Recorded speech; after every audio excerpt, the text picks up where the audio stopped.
নিম্নচাপের বৃষ্টিতে শরতে ভিজছে বাংলা। একই বন্যা পরিস্থিতি বাংলার একাধিক জেলায়। তার উপর টানা বৃষ্টিতে ভাসছে বাংলার একাধিক জেলা। উত্তর থেকে দক্ষিণ পুজোর আগে লাগাতার বৃষ্টিতে বিপর্যস্ত জনজীবন, সর্বত্র জল যন্ত্রণার ছবি।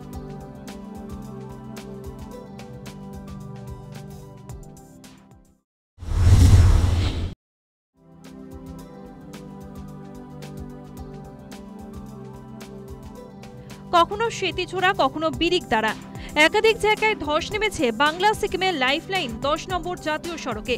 চলছে সংস্কারের কাজ। তবে পুজোর আগে বৃষ্টিতে ধসের কারণে চোখে সর্ষে ফুল দেখছেন পর্যটন ব্যবসায়ীরা।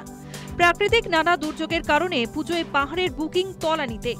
দ্রুত রাস্তা সংস্কারের পাশাপাশি পর্যটন শিল্পকে বাঁচাতে সরকারকে প্রয়োজনীয় পদক্ষেপ নেবার আর্জি পর্যটন ব্যবসায়ীদের। সার্বিকভাবে পর্যটনের যে ক্ষতি হচ্ছে, সেই জুন মাস থেকে NH10 একটা সমস্যার মধ্যে আছে। কখনো খুলছে, কখনো বন্ধ হচ্ছে। তাই পর্যটকরা তার মধ্যে একটা প্রশ্ন জাগবে যে তারা এই অঞ্চলে আসবে, তারা তো একটা প্রশ্নের সম্মুখীন হবেই। তাই সার্বিকভাবে একটা বড় চ্যালেঞ্জের মুখে এন্টায়ার ট্যুরিজম ইন্ডাস্ট্রি সিকিম এবং আমাদের অঞ্চলে। অনুরোধ করব NH10টা নিয়ে দীর্ঘমেয়াদী প্রকল্প করা হোক, অল্টারনেটিভ রাস্তা হোক, তিস্তার সার্ভে হোক, এবং এটা নিয়ে চিন্তাভাবনা করে কীভাবে পর্যটনটাকে বাঁচানো যায় সেটা চিন্তাভাবনা করা হোক।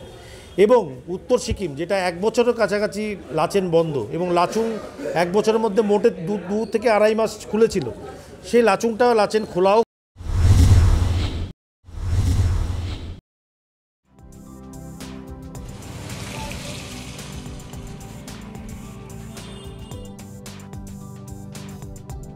টানা বৃষ্টিতে ভিজছে আলিপুরদুয়ার।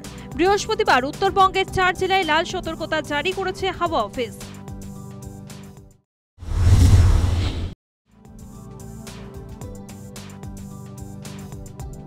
নিম্নচাপের বৃষ্টিতে বিপর্যস্ত বীরভূমের জনজীবন। টানা বৃষ্টিতে জলমগ্ন একাধিক এলাকা। পুজোর বাজারে প্রভাব ফেলেছে বৃষ্টি। টানা বৃষ্টিতে মাথায় হাত পুজো কমিটিগুলোরও।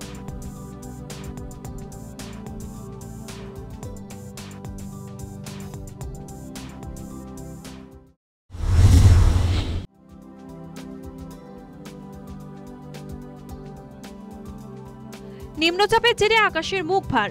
দফায় দফায় বৃষ্টির পাশাপাশি কাঁসাই নদীতে জল ছাড়ার পরিমাণ বাড়ানোয় পাঁশকুড়ার বন্যা পরিস্থিতির অবনতি হয়েছে। আবারও জল ঢুকছে একাধিক এলাকায়। বৃষ্টিতে ব্যাহত ত্রাণের কাজ। বন্যা কবলিত এলাকায় আরও সমস্যার সম্মুখীন মানুষ।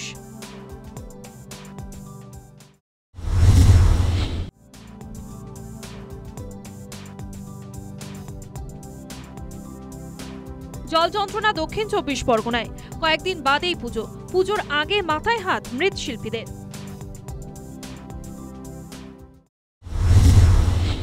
সমস্যা তো আমাদের প্রচুর সমস্যা হচ্ছে। আকাশের ওয়েদার খুবই খারাপ, জানি না কি হবে, খুবই দুশ্চিন্তায় আছি আমরা। আকাশে রোদ না হলে লাগাতার বৃষ্টিতে ঠাকুর আমরা শোকাতে পারছি না। হাতে মাত্র 12-13 দিন মাত্র সময় আছে।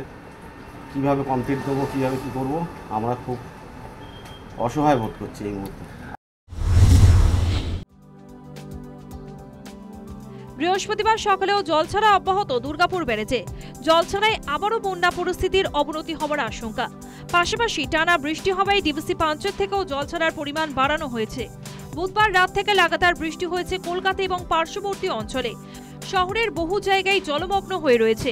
পরিস্থিতি কবে স্বাভাবিক হবে, পুজোয় রোদ ঝলমলে আকাশের আশায় বঙ্গবাসী। News time.